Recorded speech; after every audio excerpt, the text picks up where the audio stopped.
Morning, morning, morning, morning. Guten Morgen, Morgen, Morgen, Morgen. So if you would only learn to understand these so simple principles, Wenn wir diese so einfachen Prinzipien nur lernen würden zu verstehen, life with each other and among each other would be so much more peaceful. wäre das Leben mit und untereinander so viel friedlicher. So let's remember, Lass uns daran denken. let's love, honor, and care about those with a weaker conscience. Lass uns diejenigen lieben, ehren und uns um diejenigen kümmern, die ein schwächeres Gewissen haben. Now he goes to verse 30, which is a really beautiful verse. Wir gehen nun zu Vers 30, ein wirklich schöner Vers. So look what he says. Schau mal, was er sagt. So if I voluntarily participate, why should I be judged for celebrating my freedom? Wenn ich also freiwillig daran teilnehme, warum sollte ich dann dafür verurteilt werden, dass ich meine Freiheit feiere? Now look, Schau mal. Paul is saying if I voluntarily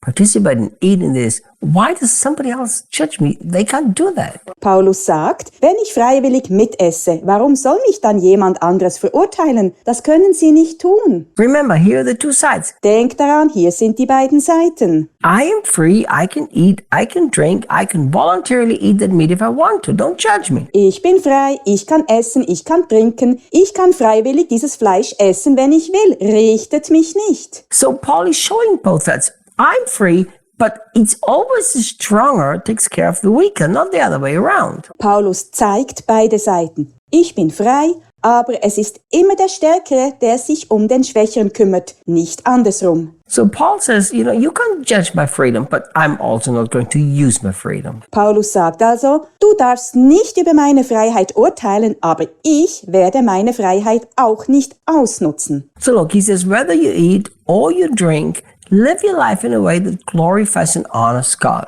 Er sagt, ob ihr esst oder trinkt, lebt euer Leben so, dass ihr Gott verherrlicht und ehrt. What would be Was wäre, wenn? if every Christian in the world says Wenn jeder Christ auf der Welt sagen würde, that from now on, this is the verse that I live by. von nun an lebe ich nach diesem Vers. I will do everything and I will glorify God. That's the way I do it. Ich mache alles und verherrliche Gott. So mache ich das. You see, suddenly there would be so many things we would not do and so many other things that we would do. Plötzlich gäbe es so viele Dinge, die wir nicht tun würden und so viele andere Dinge, die wir tun würden. So because in so many ways, we try to glorify ourselves, honor ourselves, have our own way, instead of asking the simple question, what is it that glorifies God? Denn wir versuchen auf so viele Arten und Weisen, uns selbst zu verherrlichen, uns zu ehren und unseren eigenen Weg zu gehen, anstatt die einfache Frage zu stellen, was verherrlicht Gott? So let's change the way we live our Christian life. Ändern wir die Art und Weise, wie wir unser christliches Leben leben. Think more about God and think more about your brother and sister. Denken wir mehr an Gott und denken wir mehr an unseren Bruder und unsere Schwester. Look, Schau. and make sure you're not offending Jews or Greeks or any part of God's assembly over your personal preferences. Vers 32. Und achtet darauf, dass ihr weder Juden noch Griechen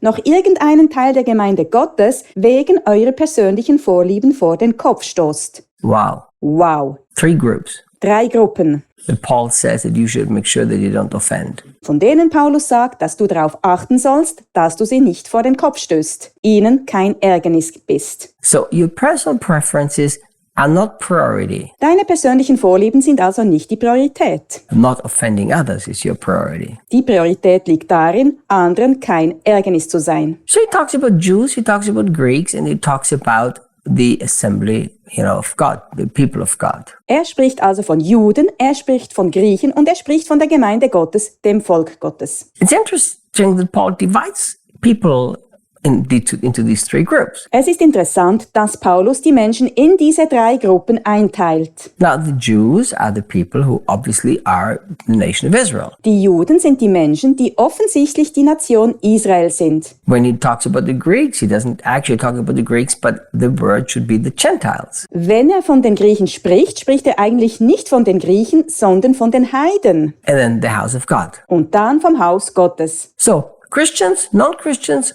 or Israelis. Also Christen, Nicht-Christen oder Israelis. The whole world is included there. Die ganze Welt ist hier eingeschlossen. So in simple words, Paul says, don't offend anybody over your personal preference. It doesn't matter who they are. In einfachen Worten sagt Paulus somit: Sei niemandem wegen deiner persönlichen Vorlieben ein Ärgernis. Es spielt keine Rolle, wer sie sind. But Paul divided the world into these three groups because God deals differently with these three groups. Paulus hat die Welt in diese drei Gruppen unterteilt, weil Gott mit diesen drei Gruppen unterschiedlich umgeht. Remember, the Bible says that the Jew is judged by the law, Erinnerst du dich, dass die Bibel sagt, dass der Jude nach dem Gesetz gerichtet wird, the Gentiles by his conscience, der Heide nach seinem Gewissen and the Christian not at all? und der Christ gar nicht? Because Christian is in Jesus Christ, therefore he's already past judgment. Weil der Christ in Jesus Christus ist er dem Gericht bereits entronnen. So always ask this question. Stell dir also immer diese Frage: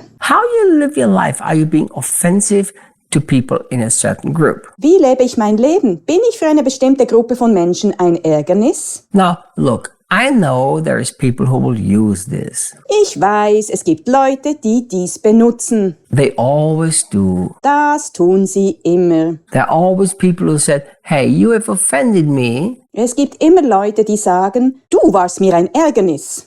and you are not supposed to offend me. The Bible says, don't offend me. Du sollst mir aber kein Ärgernis sein. In der Bibel steht: Du sollst mir kein Ärgernis sein. You see, that's not what Paul is teaching here. Das lehrt Paulus hier aber nicht. Paul is not teaching that this can be used by other people who feel offended by you. Paulus lehrt nicht, dass Menschen, die an dir Anstoß nehmen, diesen Satz benutzen können. And I tell you why. Ich sage dir warum. There will always be people who are offended. Es wird immer Menschen geben, die Anstoß nehmen.